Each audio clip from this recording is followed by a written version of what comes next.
Becoming a better interviewer is all about getting better at the questions you're asking and knowing what answer makes a good answer. And that's what I'm going to teach you about today in this video. And if this were some high production AI video, this is when all the title slides would start rushing through, but that's kind of not my vibe. My name is Kat Kibben. I run a company called Three Ears Media, named after two dogs with four ears. And I'm all about getting past the fluff so we can stop effing it up. And interviews are an area where we see a lot of people messing stuff up because we get over invested in believing that we know what we're looking for instead of actually planning. And I think we really need to focus our energy. If you're an interviewer who wants to improve your skills and assess candidates well, you need to get better at the questions and the answers. And here's what I mean. Let's start with those questions. There's kind of four types of questions that we are used to using when it comes to interviews.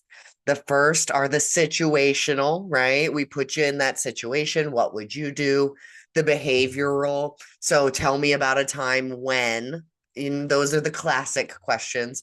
We also have the motivation and fit. Do you want to do it? Can you do it here? That's really what we're trying to assess. But I want you to take a step backwards from the types of questions to really focus on what you are trying to assess. So go back to that job description, and I want you to actually make a list of what the best candidate must have. All right. So it's the type of experience. They must have experience working at this type of organization. Or if you're hiring someone into a leadership role, you must have experience leading at least this many people through this type of transition, this type of project. Get really, really specific and then work backwards from that. You're almost going to make a little chart of the question you're going to ask, but working backwards from the answer you need to hear. You need to validate that they have these skills, and I'm going to ask these questions to create that validation.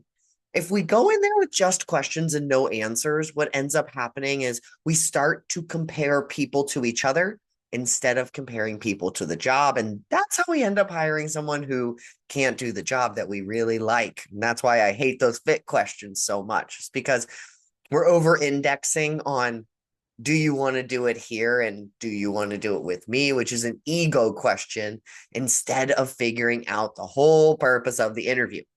Can you do the job? So, if you're thinking about better questions to ask candidates, work backwards from the answer you want, and you're going to find those answers in the job posting. All right, go get started planning. And if you're looking for more advice on recruiting or getting recruited as a great candidate, you're in the right place. Go ahead and hit that subscribe button, and we'll see you next time.